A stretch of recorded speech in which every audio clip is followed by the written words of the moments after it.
ఈ రోజు నేను అందరి సమక్షంలో చెప్తున్నాను, అయ్యా రేవంత్ రెడ్డి, నువ్వు గాని రేవూరు ప్రకాష్ రెడ్డి గాని వాళ్ళ తాత గాని వాళ్ళ అయ్య గాని ఎవరైనా గాని నేనే ఇక్కడ ఎమ్మెల్యేని,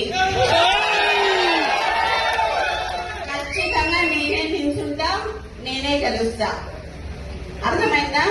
ఈ సందర్భంగా నేను నీకు ఇక్కడ నుంచే చెప్తున్నా, నువ్వు ఇప్పుడు రాజీనామా చేయమని చెప్పు, ఇప్పుడు ఇద్దరం నిల్చుందాము, ఎవరు గెలుస్తారో చూద్దాము. నువ్వు వచ్చి క్యాన్వసింగ్ చేయి, నువ్వు వచ్చి క్యాన్వసింగ్ చేయి రేవూరు ప్రకాష్ రెడ్డికి. ఇండిపెండెంట్ అయినా నిల్చుంటా, ఒకవేళ కాంగ్రెస్ పార్టీ టికెట్ ఇవ్వకపోతే ఎట్లయినా కూడా నేను గెలుస్తా అని చెప్తున్నా. ఈసారి పర్గాల ఎమ్మెల్యేగా నేను పోటీ చేస్తానని ఈ సందర్భంగా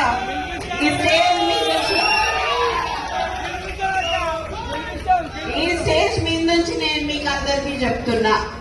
ఇది గతంలో చెప్పినా, కానీ ఇవాళ నేను ఎందుకు చెప్తున్నా అంటే 2 ఏళ్లుగా గెలిపేయమని చెప్పి అసందర్భంగా మాట్లాడిండు కాబట్టి, అనవసరంగా నన్ను రెచ్చగొట్టిండు కాబట్టి నేను ఇలా రావాల్సి వచ్చింది, ఇంత మాట్లాడాల్సి వచ్చింది. నీ ఇంకా బయటికి తీయాల్సిన చాలా ఉంటాయి. నువ్వు ఇంటెలిజెన్స్ రిపోర్ట్స్ తెప్పించుకొని ఇవాళ అందరు మా లీడర్లు అందరు ఇళ్ల దగ్గర పోలీసులను పెట్టావు, నువ్వు ఇంటెలిజెన్స్ రిపోర్ట్ తెప్పించుకొని. ఎందుకంత భయం నీకు? నువ్వు మాట్లాడింది తప్పని నీకు కూడా తెలుసు కాబట్టి.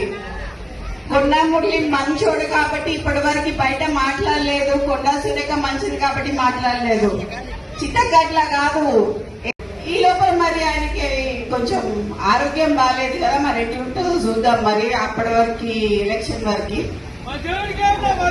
సో అది ఇప్పుడు నేను కొంచెం అది చెప్తే అది బాగోదేమో కానీ, ఇప్పుడు డైపర్లు వేసుకున్న వాళ్ళకి వీళ్ళకి మాత్రం ఇస్తానంటున్నాడు కదా, అది మాత్రం కొంచెం తప్పని చెప్పి